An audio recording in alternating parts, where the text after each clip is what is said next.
Di awal tahun ini, Kementerian Pan-RB telah mengeluarkan sebuah regulasi baru terkait dengan perbaikan daripada roadmap RB yang sudah dikeluarkan yang bernomor 25 tahun 2020 tentang roadmap reformasi birokrasi untuk 2020-2024. Dan regulasi ini merupakan sebuah upaya untuk mempertajam daripada roadmap RB sebelumnya.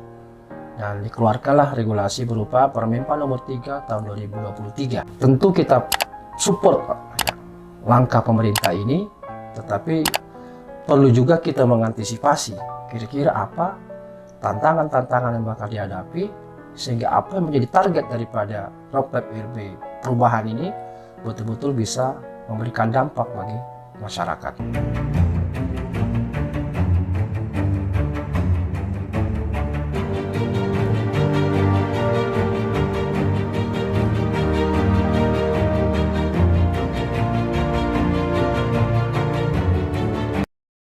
Tentu patut diapresiasi Presiden dan Kementerian Pan-RB, di mana di pertengahan tahun 2020 yang lalu itu mengambil sebuah kebijakan yang tepat karena berusaha untuk mengambil jalan singkat atau shortcut untuk segera mungkin dalam 2 tahun ke depan, yaitu 2023 dan 2024 ini, bisa reformasi birokrasi itu memberikan dampak. Tidak hanya menurut Presiden itu sending-sending saja, tapi betul-betul dideliver sehingga memiliki kemanfaatan bagi masyarakat. Dan karena itu Kementerian Pan-RB melaunching sebuah program strategik yang dinamakan dengan reformasi birokrasi tematik. Tentu saja langkah ini diambil setelah beberapa tahun berlangsung pelaksanaan RB yang belum banyak dirasakan hasilnya ya. Namun karena itu harus diarahkan juga kepada bagaimana dampak daripada reformasi birokrasi itu. Nah, kebijakan ini dimaknai dari apa yang Presiden Joko Widodo beberapa kali mengingatkan bahwa reformasi birokrasi tidak bisa ditunda-tunda lagi. Presiden mengingatkan bahwa tujuan reformasi birokrasi bukan hanya untuk mendapatkan birokrasi yang profesional, yang mampu memberikan pelayanan kepada masyarakat, tetapi juga meletakkan fondasi bagi bangsa ini untuk memenangkan pertandingan global. Karena tanpa reformasi birokrasi, maka akan semakin tertinggal dengan negara lain di dalam meraih kemajuan. Selain itu, Presiden juga berpesan bahwa reformasi birokrasi seharusnya menjadi, pertama, birokrasi yang menciptakan hasil. Yang kedua, birokrasi yang makin deliver, bukan sending-sending saja seperti yang saya katakan tadi. Namun birokrasi harus mampu menjamin agar manfaat daripada program-program yang dibuat dan dilaksanakan pemerintah itu dirasakan langsung oleh masyarakat. Dan yang ketiga, birokrasi yang lincah dan cepat. Artinya juga bisa dengan cepat beradaptasi dengan teknologi yang tengah berkembang saat ini. Kebijakan yang dimaksud sebelumnya adalah kebijakan yang bersifat general, yang sudah ada sebelumnya ya. Dan kebijakan reformasi birokrasi tematik ini ada, sehingga apa yang menjadi tujuan daripada reformasi birokrasi itu ya terciptanya birokrasi yang berdaya saing, bersih dan efektif, untuk mendorong pembangunan nasional itu bisa dicapai. Karena itu, kehadiran reformasi birokrasi tematik ditujukan untuk menyelesaikan permasalahan nyata di tengah-tengah masyarakat. Reformasi birokrasi tematik ini kita bisa lihat dengan fokus yang baru, yakni pertama berkaitan dengan penanggulangan kemiskinan. Yang kedua, peningkatan investasi. Yang ketiga, digitalisasi administrasi pemerintahan. Dan prioritas Presiden. Tentu ada perbedaan kerangka pelaksana RB yang lama dengan yang baru. Tujuan RB yang lama itu pemerintahan yang baik dan bersih dengan indikator dampaknya yaitu easy doing of business, corruption perception index, government perception index, dan trust barometer. Sementara sasaran strategisnya adalah pertama birokrasi yang bersih dan akuntabel, birokrasi yang kapabel, dan pelayanan publik yang prima. Sedangkan area perubahan yang disasar dalam pelaksanaan RB yang lama ada 8 area perubahan. Sedangkan tujuan baru RB yang baru ini diarahkan pada birokrasi yang bersih, efektif, dan berdaya saing yang mendorong pembangunan nasional dan pelayanan publik. Indikator outcome-nya juga kita lihat adalah indeks reformasi birokrasi berupa indikator impact-nya, capaian kinerja pemerintah, corruption perception index, e-government development index, dan easy doing of business. Sasaran RB general ini adalah kita mengenal dengan istilah tata kelola pemerintahan yang digital, yang efektif, lincah, dan kolaboratif. Budaya birokrasi berakhlak dengan ASN yang profesional. Sementara sasaran RB tematik di tingkat nasional yakni meningkatnya kualitas tata kelola dan hasil pada 4 tema prioritas RB tematik. Di tingkat instansional yaitu meningkatnya kualitas tata kelola dan hasil penanganan tema yang dipilih oleh instansi yang bersangkutan. Dari sasaran baik general maupun tematik tersebut selanjutnya diturunkan ke dalam kegiatan utama berupa kebijakan percepatan, kebijakan lanjutan, dan rencana aksi tematik. Reformasi birokrasi tahun 2020-2024 dalam konteks sekarang dilakukan penyempurnaan, di mana tujuan RB 2020-2024 menjadi birokrasi yang bersih, efektif, dan berdaya saing, dan mendorong pembangunan nasional. Indikatornya itu indeks RB nasional. Ada CPI, ada IDJI, dan GEI ya, seperti yang sudah saya sebutkan sebelumnya. Sedangkan indikator dampaknya adalah capaian indikator kinerja pemerintah, yaitu tingkat kemiskinan nasional, tingkat realisasi investasi nasional, dan tingkat inflasi nasional. Berdasarkan sasaran penyempurnaan RB nasional 2020-2024, maka sasaran tersebut selanjutnya dibagi dua, yaitu yang saya sebutkan di awal tadi berupa RB general dan RB tematik. Sasaran RB general yakni terciptanya tata kelola pemerintahan digital yang lincah, kolaboratif, dan akuntabel, di mana indikatornya adalah 1. Indeks SPBE, 2. Tingkat capaian kinerja atau penajaman nilai dan akib dan indeks perencanaan, 3. Tingkat akuntabilitas keuangan, dan sasarannya yaitu terciptanya budaya birokrasi yang berakhlak, ASN profesional dengan indikator survei penilaian integritas, employer branding, dan survei kepuasan masyarakat. Adapun sasaran RB tematik yaitu RB yang mempercepat pengentasan kemiskinan dan mendorong daya saing Indonesia dengan penyelesaian masalah tata kelola pada berbagai program pengentasan kemiskinan, peningkatan investasi, digitalisasi administrasi pemerintahan, dan RB tematik prioritas presiden ini. Apa itu? Indikatornya adalah penurunan tingkat kemiskinan, peningkatan realisasi investasi, indeks transformasi digital, laju inflasi, dan tingkat penggunaan produk dalam negeri. Inilah yang merupakan prioritas daripada presiden, selain adalah memang tadi adanya penurunan laju inflasi. Di dalam pelaksanaan RB tematik dalam 2 tahun ke depan ini tentu diharapkan bisa mencapai target. Namun perlu kita sampaikan pada kesempatan ini bahwa tentu ada kendala-kendala yang bakal dihadapi dengan perubahan roadmap baru ini, terutama di tingkat Pemda, kecuali bisa diantisipasi sedini mungkin. Kelemahan praktik RB di Pemda, di mana selama ini pelaksanaan RB itu hanya sekedar menggugurkan kewajiban kepada Kementerian Pan-RB.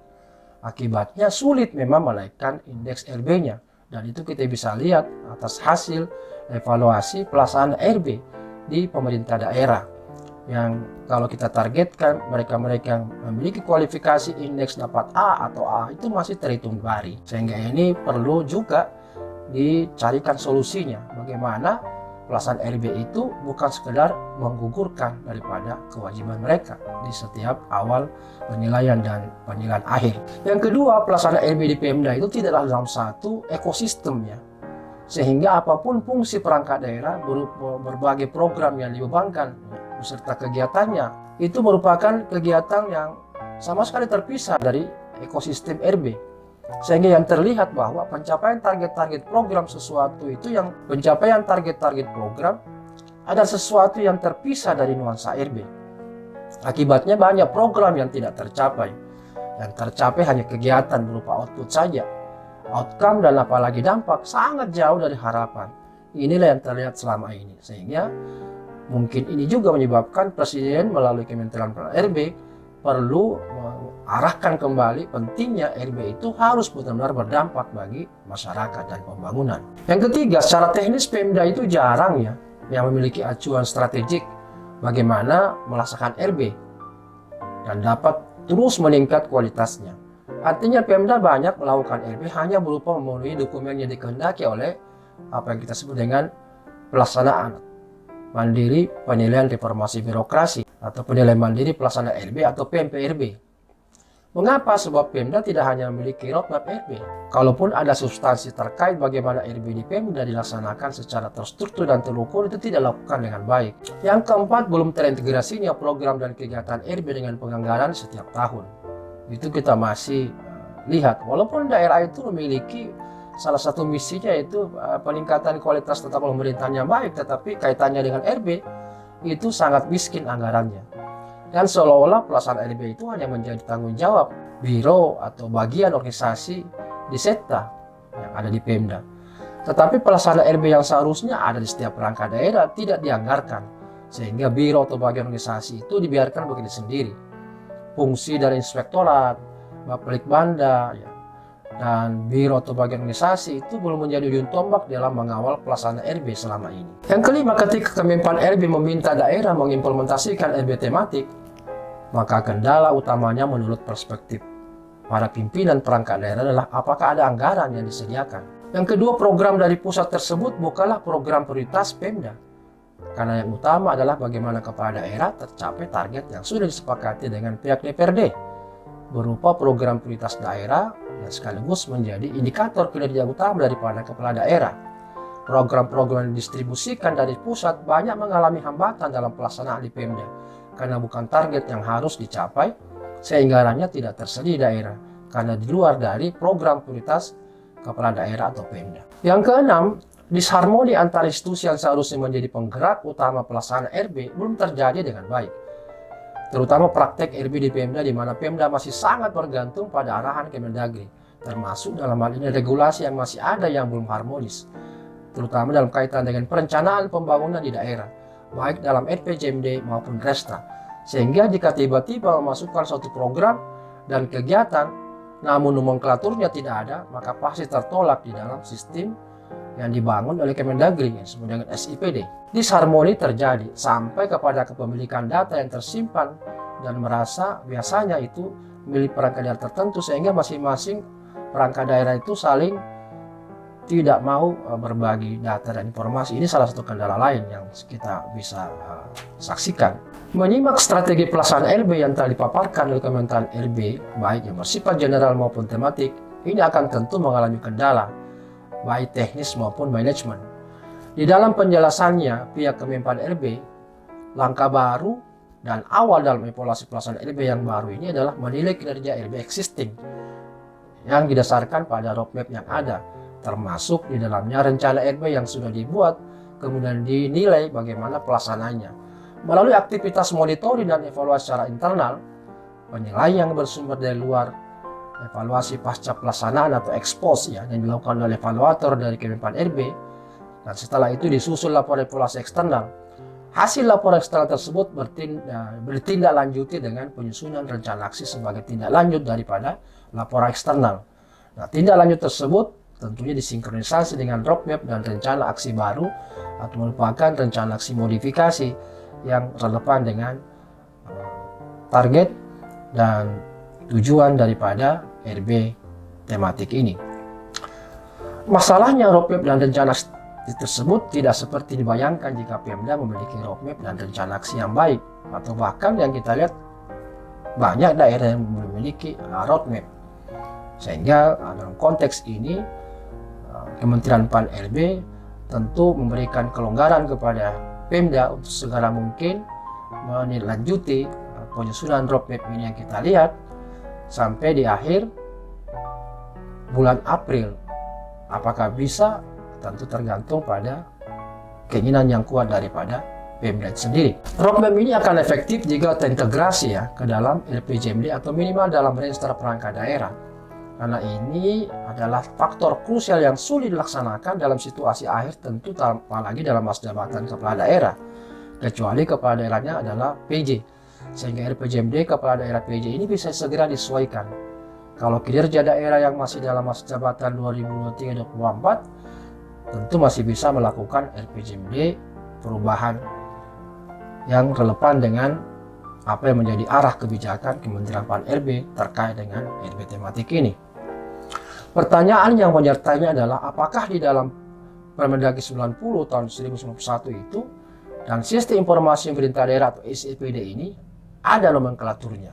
Jika tidak, maka satu persoalan sendiri. Karena itu perlu diharmonisasi regulasinya antara Kementerian PAN-RB dan Kemendagri, sehingga daerah yang berkeinginan untuk mengalokasikan anggaran untuk mengarah kepada pencapaian target LB tematik ini ada di dalam nomenklatur SDPD. Penilaian terbaru dari Kemenpan LB ke depan tidak lagi berat pada hasil PNPRB dan proses, namun pada hasil.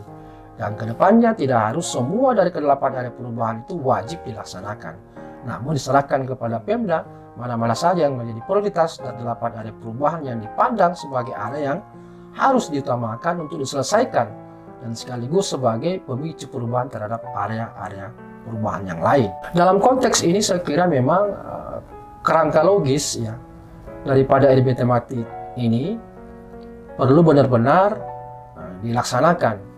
Karena itu kalau kita lihat kerangka logis alur berpikirnya, yaitu berangkat dari kinerja existing dalam arti seperti apa capaian output dan outcome, kemudian diidentifikasi apa masalahnya, sehingga kinerjanya seperti yang telah dicapai dengan cara membandingkan kesenjangan antara target dengan capaian, sehingga terlihat apa sebenarnya akar masalahnya.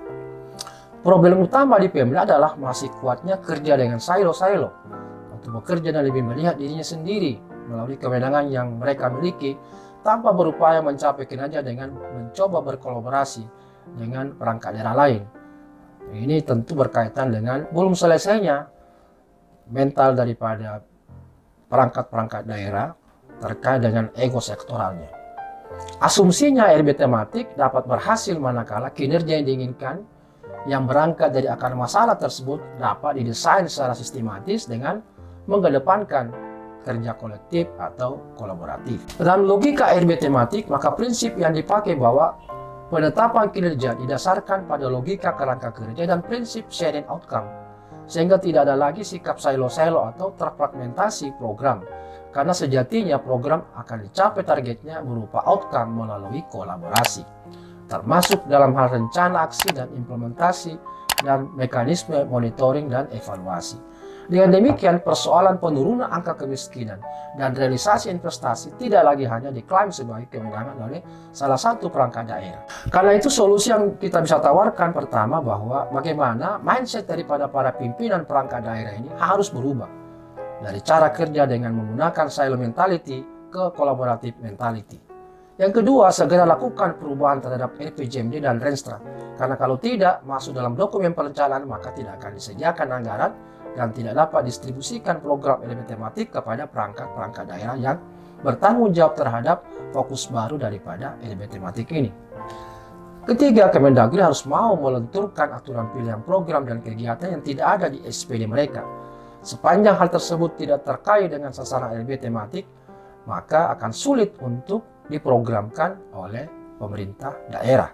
Segera konsolidasi seluruh perangkat OPD yang memang terkait dengan penurunan angka kemiskinan dan keterkaitannya, serta yang terkait dengan investasi, pengadaan barang dan jasa, tim yang memantau laju inflasi, serta yang bertanggung jawab terhadap pengembangan digitalisasi administrasi pemerintahan serta layanannya. Yang kelima, biro atau bagian organisasi dan biro atau bagian pengadaan barang dan jasa, serta dinas komunikasi dan informatika serta persandian itu dan statistik sesegera berkonsolidasi untuk menyusun arsitektur SPB dan peta rencana SPB yang terintegrasi dengan pusat dan antara perangkat daerah, peningkatan pengadaan barang dan jasa berbasis produk negeri melalui katalog harus betul-betul disosialisasikan kepada seluruh perangkat daerah sehingga pembelanjaan mereka mengedepankan penggunaan produk negeri yang sudah tertuang di dalam e-katalog. Tim pengendalian laju inflasi segera mungkin harus berkonsolidasi dan memperkuat timnya yang terlibat selama ini sehingga inflasi yang terjadi di daerahnya itu betul-betul bisa mencapai target yang paling rendah sehingga berdampak pada pembangunan. Data mengenai kemiskinan dan investasi harus dapat diintegrasikan ke dalam sistem administrasi pemerintahan yang berbasis pada penggunaan digital. Kaji ulang dan harmonisasi antara apa yang menjadi program prioritas baik di RB General maupun di RB tematik dengan memperhatikan prinsip SMART, cascading program dan cross-cutting program, terutama antar perangkat daerah yang terlibat maupun cross-cutting intra perangkat daerah. Pastikan bahwa program prioritas tersebut menjadi dasar penilaian kinerja pimpinan perangkat daerah. kepala bidang atau bagian, tim sampai ke jenjang individu pegawai ASN. Inilah tips yang saya tawarkan dalam kerangka untuk mengantisipasi kemungkinan hambatan-hambatan yang ditemui di daerah ketika dilaksanakan atau diimplementasikan LB Jenar dan LB Tematik. Mudah-mudahan memberikan manfaat dan salam reformasi birokrasi.